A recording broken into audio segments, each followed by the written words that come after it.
Chan Master Han Shan, 1546–1623. Translation by Upasaka Lu Kuan Yu. Charles Luck. Archive.org/stream. Volume 8. 8 Warning to Practisers, the 50 False States. Caused by the 5 aggregate states of Mara. Caused by the 5 aggregates. As the gathering drew to a close, the Buddha grasped the teapoy and made a move to rise from his lion seat when suddenly he changed his mind, leant back and said to Ananda and the assembly, "You sravakas and pratyeka-buddhas need to study more in your quest of Supreme Bodhi.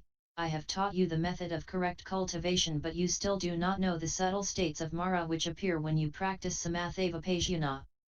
When they manifest, if you fail to distinguish them and if your minds are not in a right state, you will fall into the evil ways of either the demons or your 5 aggregates, of the heavenly Maras, of ghosts and spirits, or of mischievous sprites.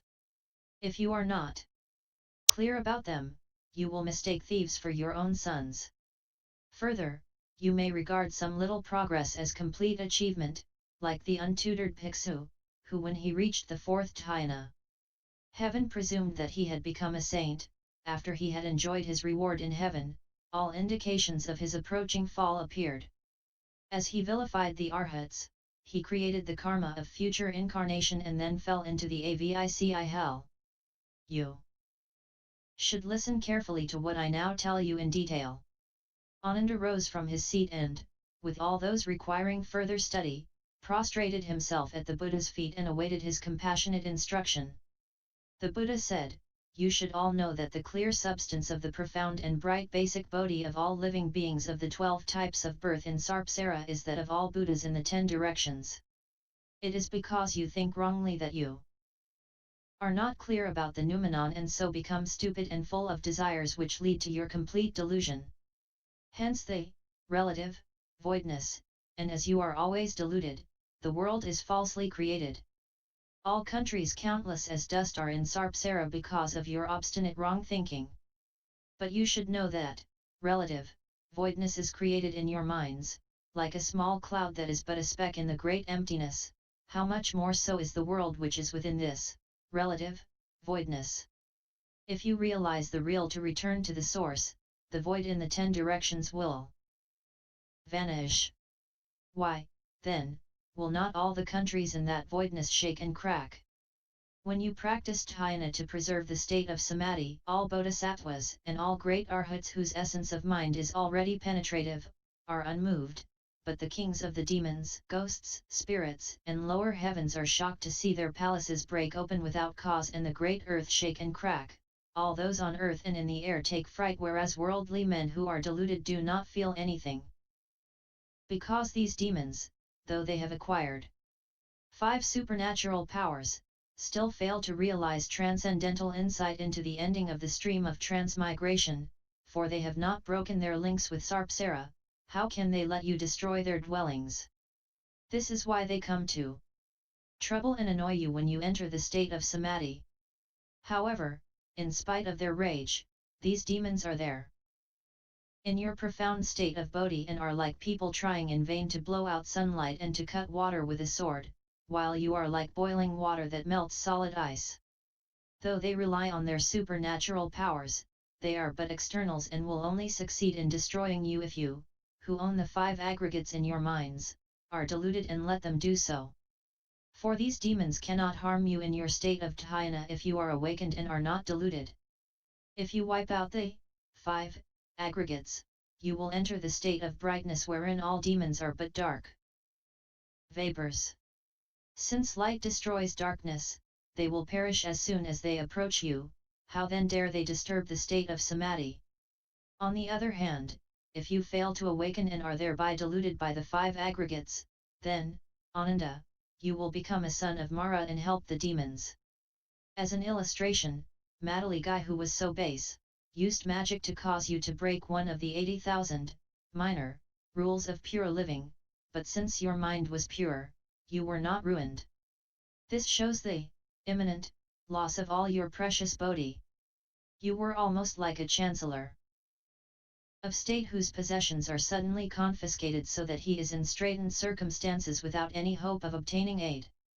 The 10 states affected by the first aggregate of form, rapa.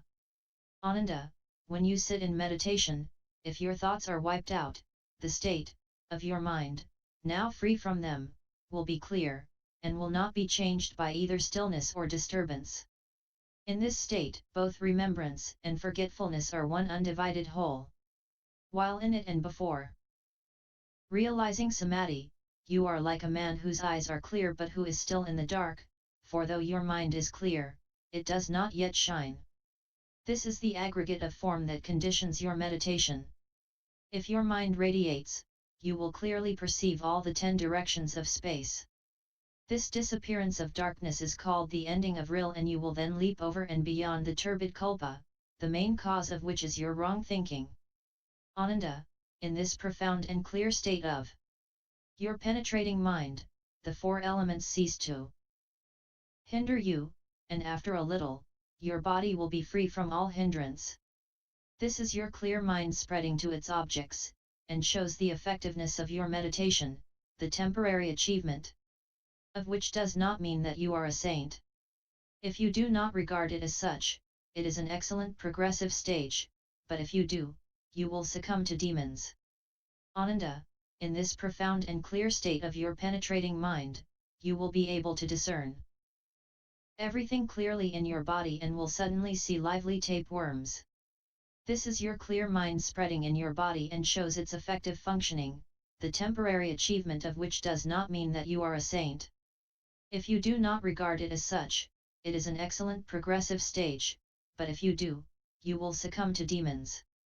Further, in this state of mind which penetrates both within and without, your spirit and faculties, though not your body, will intermingle as principals, hosts, and accessories, guests, and suddenly you will hear a voice in the air preaching the Dharma or proclaiming its secret meaning in the 10 directions. This is your spirit and faculties which unite with, or disengage from, one another to sow the excellent seed, the temporary realization of which does not mean that you are a saint. If you do not regard it as such, it is an excellent progressive stage, but if you do, you will succumb to demons. Further, in this clear, revealing, bright and penetrating state of mind, your inner light radiates and gilds everything in the 10 directions wherein all living beings are transformed into Buddhas. Suddenly you will see Vairocana seated on a radiant throne surrounded by thousands of Buddhas, with hundreds of lakhs of countries and of lotus flowers, all of which appear at once. This is the effect of being awakened by your mind's spirituality, the light of which penetrates and shines on all the worlds. This temporary achievement does not mean you are a saint. If you do not regard it as such, it is an excellent progressive stage, but if you do, you will succumb to demons.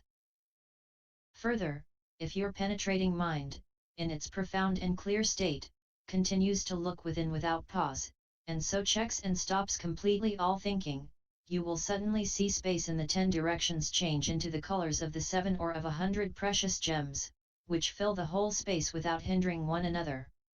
All colors such as blue, yellow, red, white, etc., appear in utter purity. This is hard-pressed efficiency, the temporary achievement of which does not mean you are a saint. If you do not regard it as such, it is an excellent progressive stage, but if you do, you will give way to the demons.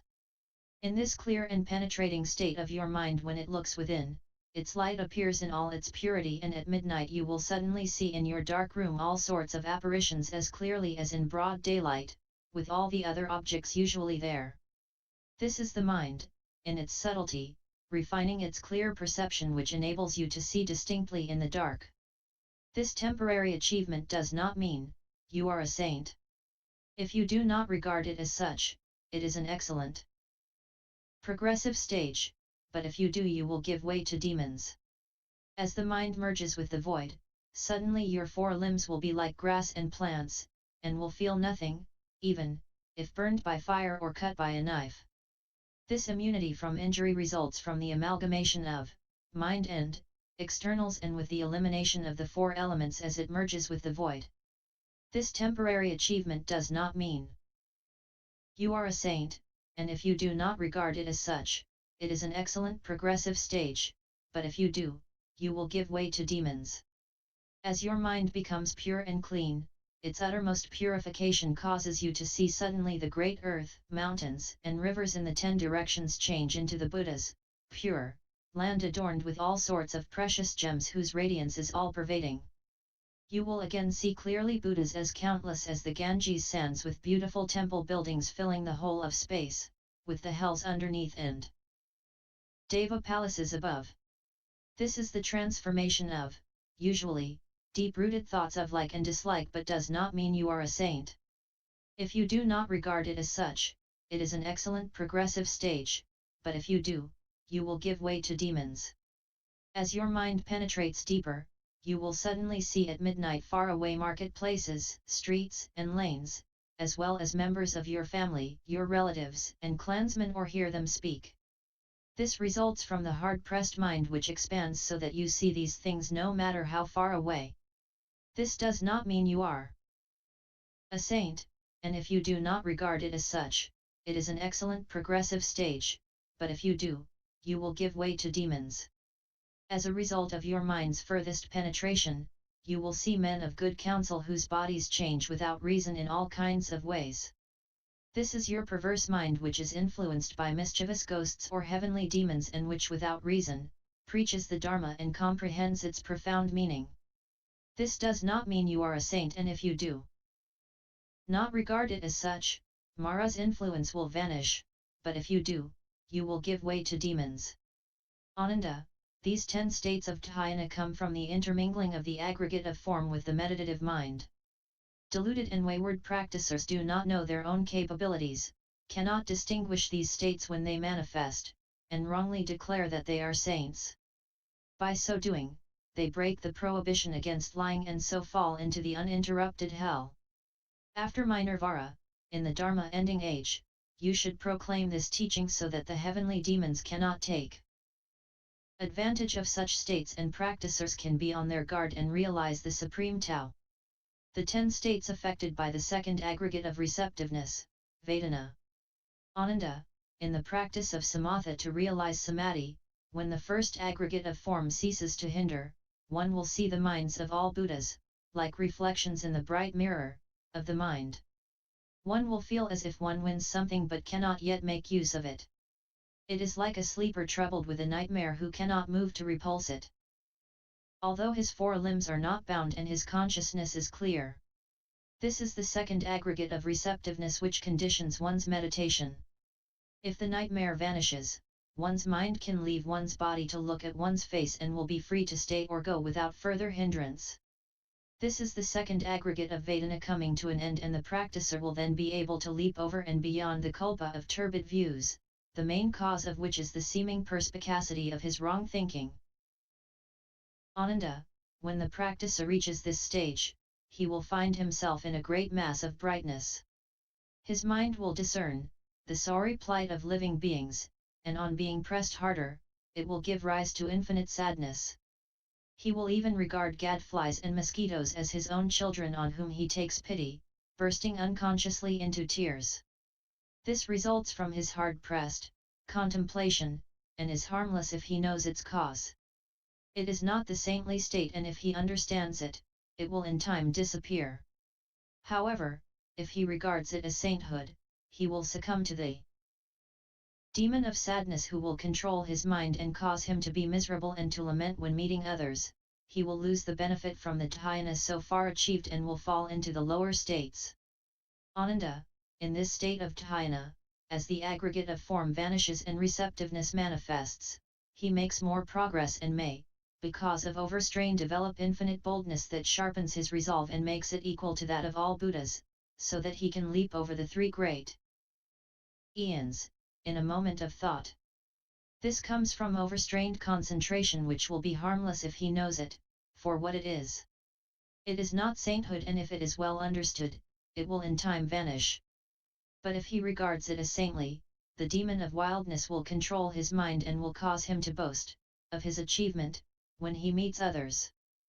He will become proud and self-important, which will blind him to the Buddha high above and to living beings here below. He will thus lose the benefit from the dhyana so far achieved and will fall into the lower states.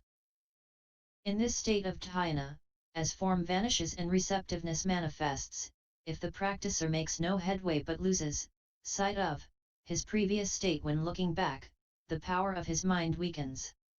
As it sees nothing ahead, it suddenly gives way to dryness, which causes him to indulge in endless deep reflection, which he may mistake for progressive advance. This is absent-mindedness, which lacks wisdom and is harmless if he knows it for what it is. This is not sainthood, but if he regards it as such, he will succumb to the demon of unforgetfulness, who will control his mind, and continue it to a fixed place, causing him to lose the benefit from the dhyana so far achieved and to fall into the lower states. In this still state, as form vanishes and receptiveness manifests, the practicer's wisdom may grow out of proportion and much in excess of his dhyana, and he may wrongly think that he has achieved the highest attainment and has reached the rank of Vairocana. So he is satisfied with a little progress which he regards as complete. This is his mind losing its usual insight and being misled by his discriminatory knowing and seeing. If he understands this, it will be harmless, but if he regards it as sainthood, he will succumb to the inferior self-satisfied demon who will control his mind, causing him to boast that he has realized supreme nirvana. He will thus lose all benefit from the dhyana so far achieved and will fall into the lower states.